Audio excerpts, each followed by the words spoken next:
Assalamualaikum warahmatullahi wabarakatuh. Alhamdulillahirrabbilalamin. Alhamdulillahilladzi arsala rasulahu bil huda wa dinil haq liyuzhirahu ala dini kullihi wa kafa billahi syahida. Asyhadu an la ilaha illallah wahdahu la syarikalah wa asyhadu anna Muhammadan abduhu wa rasuluhu amma ba'd. Alhamdulillah, puji dan syukur kita panjatkan pada Allah Subhanahu wa taala.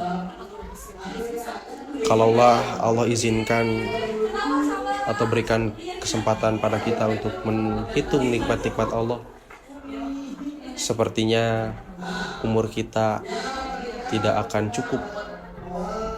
Sepertinya umur kita akan lebih dulu berakhir, bahkan sebelum kita selesai menghitung. Ayah bunda yang disayangi Allah Subhanahu wa taala, melanjutkan pembahasan kita sebelumnya mengenai penanaman akidah untuk anak-anak kita. Dalam kesempatan ini,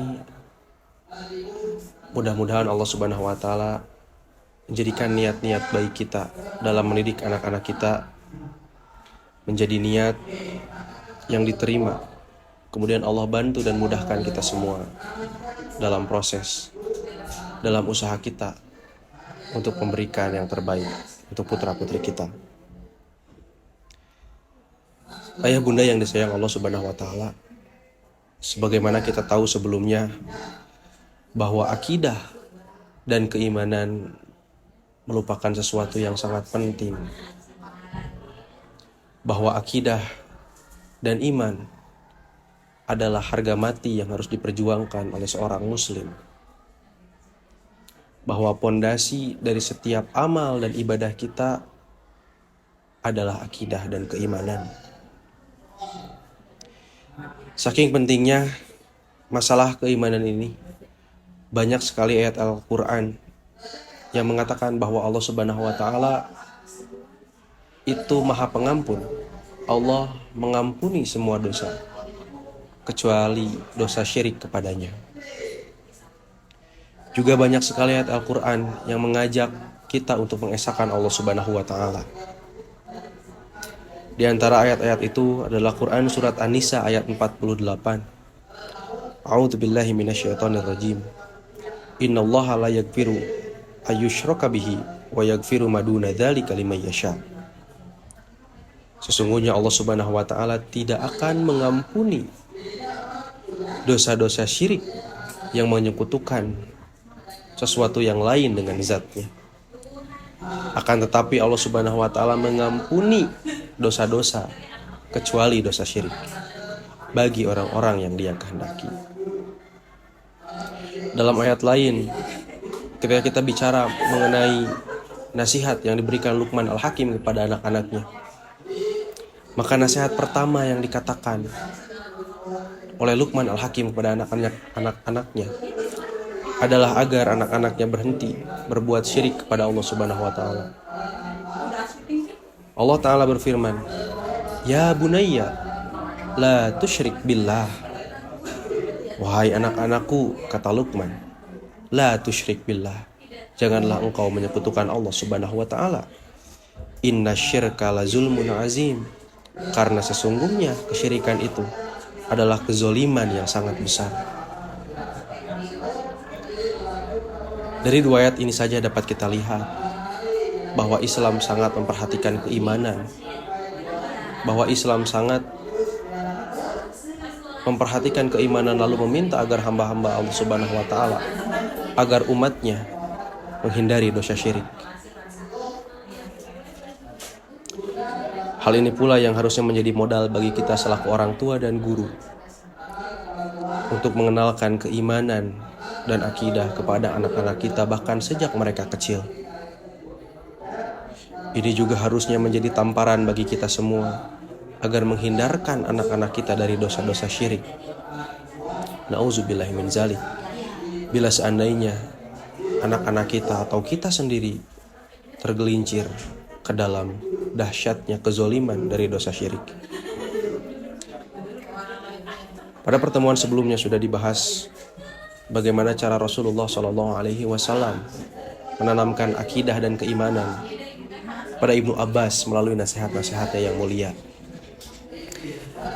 Dalam Al-Quran pun, bila kita buka Quran surat Asy-Syu'ara ayat 75 sampai ayat 82, Allah Subhanahu wa Ta'ala mengkisahkan bagaimana Nabi Ibrahim alaihi salam mengajarkan ketauhidan, mengajarkan keimanan, mengajarkan akidah kepada umatnya, kepada ayahnya yang sebelumnya menyembah patung. Dalam Quran Asy-Syu'ara ayat 75 sampai 82, Nabi Ibrahim alaihissalam berkata kepada umatnya, "Tidakkah engkau memperhatikan terhadap apa yang kau sembah? Antum wa aba'ukumul aqdamun." Kamu dan nenek moyangmu lah yang menyembah berhala-berhala itu. Fa innahum aduwli illa rabbal alamin. Sesungguhnya berhala-berhala itu adalah musuh bagiku, kecuali Rabbal Alamin, kecuali Tuhan yang memelihara alam semesta. Alladzi khalaqani fahuwa yahdin, yaitu Tuhan yang menciptakanku, kemudian memberikan hidayah kepadaku. Walladzi huwa yut'imuni wa yaskin, yang memberi makan kepadaku dan memberi aku minuman.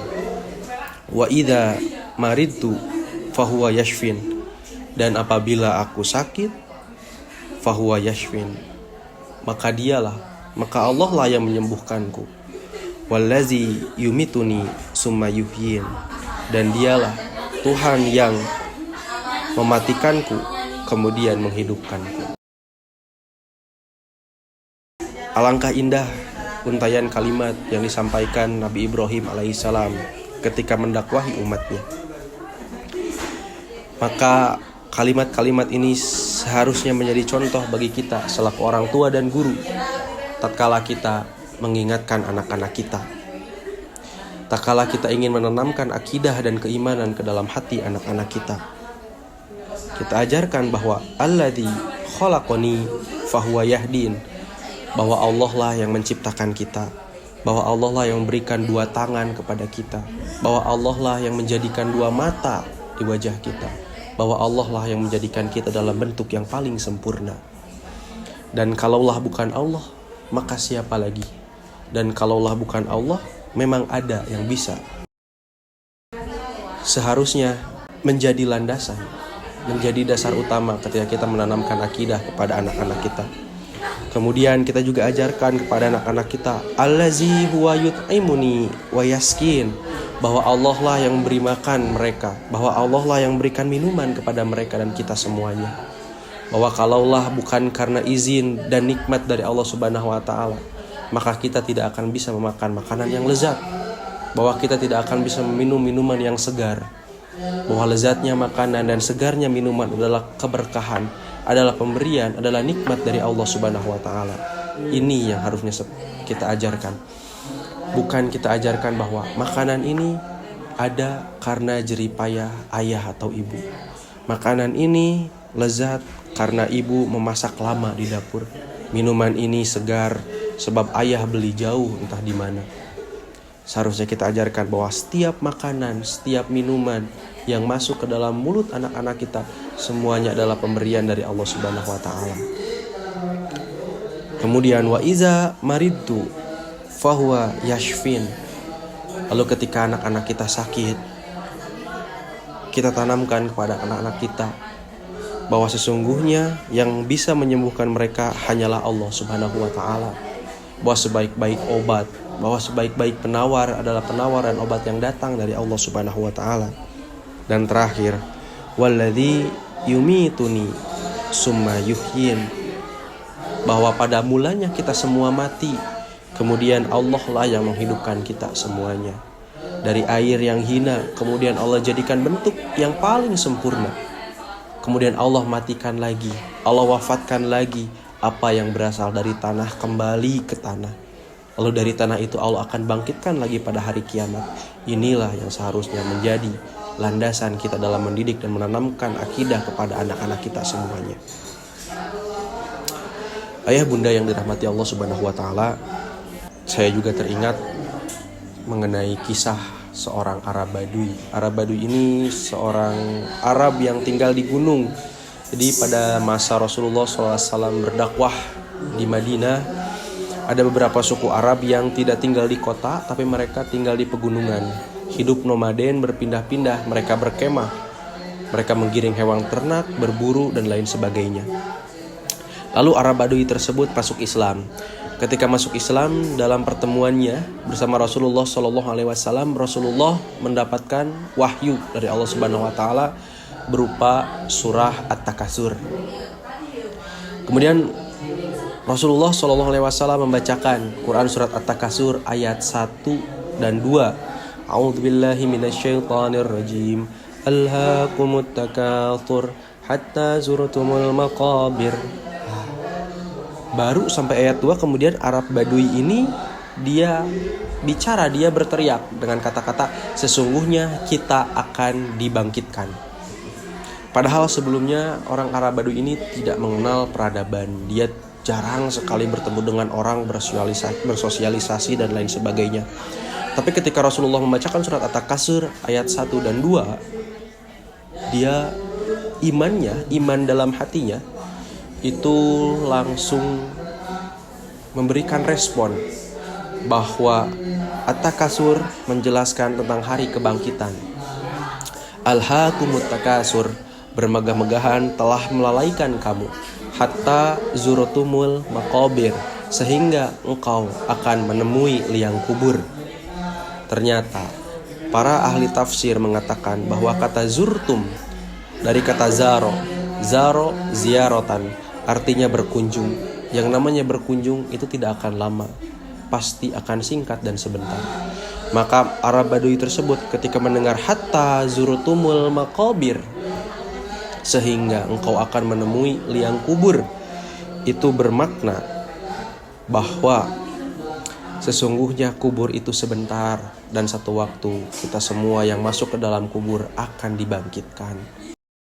Itulah bukti bahwa iman bisa membuat seseorang yang mungkin kita anggap remeh, kita anggap kecil, kita anggap kerdil, anak-anak kita yang kita anggap masih sangat kecil, tapi dengan keimanan justru mereka akan memiliki hayyub, mereka akan memiliki mahabatun, mereka akan memiliki kewibawaan. Inilah yang seharusnya menjadi fokus utama dalam pembelajaran dan pendidikan kita selaku orang tua dan guru. Kadang-kadang kita sebagai orang tua dan guru diliputi banyak kekhawatiran, banyak ketakutan. Takut anak saya ketinggalan sama teman-temannya. Teman-temannya sudah bisa baca, sudah bisa tulis. Anak saya kok masih di sini-sini saja. Takut teman-teman anak saya sudah hafal 1 juz, 2 juz, 3 juz, tapi anak saya masih berkutat di surat Al-Mutaffifin.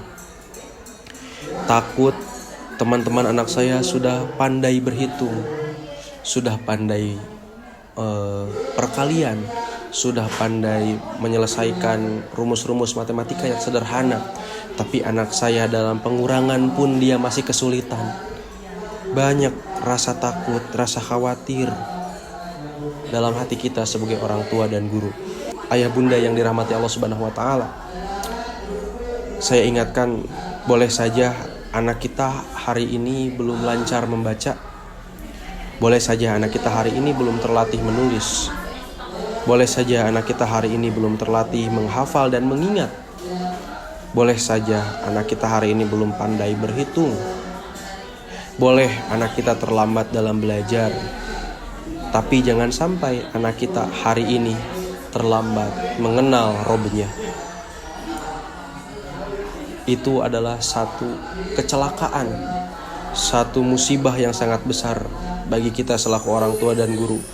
Kalau hari ini anak-anak kita terlambat mengenal penciptanya. Boleh pula anak kita hari ini tidak suka belajar PJOK, tidak suka belajar matematika, kurang pandai belajar sains. Dalam pelajaran seni pun mereka kurang, tidak apa-apa. Namun jangan sampai anak kita trauma dan antipati pada penciptanya. Trauma sama pelajaran, antipati sama 1-2 pelajaran nggak apa-apa. Yang penting jangan sampai anak-anak kita merasa trauma pada Allah Subhanahu wa taala, merasa antipati, merasa takut dengan takut yang artinya nggak mau dekat dengan Allah Subhanahu wa taala. Nauzubillahi min dzalik. Senang sekali rasanya ketika kita punya anak, saya punya murid yang luar biasa mengidolakan Allah Subhanahu wa taala. Beberapa waktu lalu saya pernah mengajar, ketika di dalam kelas anak-anak sibuk berdebat tentang siapa yang lebih kuat antara Nabi Daud alaihi salam atau Nabi Musa alaihi salam. Mereka berdebat lama tentang Nabi Musa yang kekuatannya dapat membelah lautan, atau Nabi Daud yang dengan mukjizatnya dapat melengkungkan besi tanpa panas. Itu luar biasa saya simak.